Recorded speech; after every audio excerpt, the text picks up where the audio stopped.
Barnier rings EU alarm bell on UK fishing masterplan, Spain and Netherlands face disaster.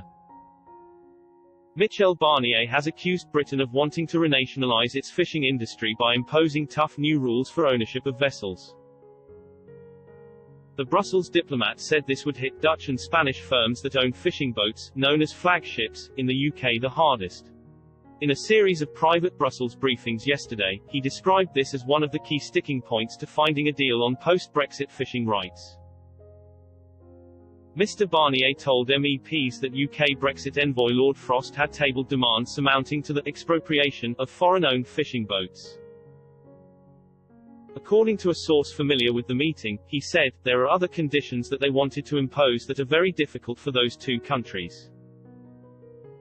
Britain is said to be seeking ownership rules for boats that mean the majority stakeholder must be domestic.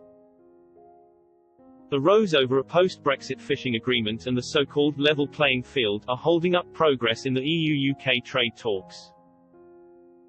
Mr Barnier believes an overall deal could be struck this week if both sides can reach an agreement on fisheries. But Downing Street officials have hit back against a wave of positive briefings emerging out of Brussels. Hopes of a deal had been rising in recent days after the Prime Minister and Ms von der Leyen scrapped a make-or-break deadline set for last Sunday to conclude the talks. But tensions were rising again yesterday after the EU demanded the power to punish the UK with restrictions on British firms, including car manufacturers, in retaliation for any move to block European fishing fleets from UK coastal waters. Mr Barnier briefing EU ambassadors that some limited progress had been made over the weekend. A diplomatic source said, no one asked anything about no deal, and that was informed by the tone of Mr Barnier's briefing. He was a little less gloomy than I was expecting. If both sides can come out of their trenches on fish, Barnier said there could be a deal this week. Mr Barnier also told ambassadors the Prime Minister had made concessions over regulatory standards and now needed to build the architecture on the issue.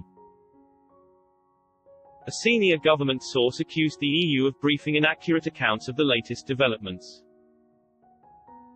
The source said, talks remain difficult and we have not made significant progress in recent days, despite efforts by the UK to bring energy and ideas to the process.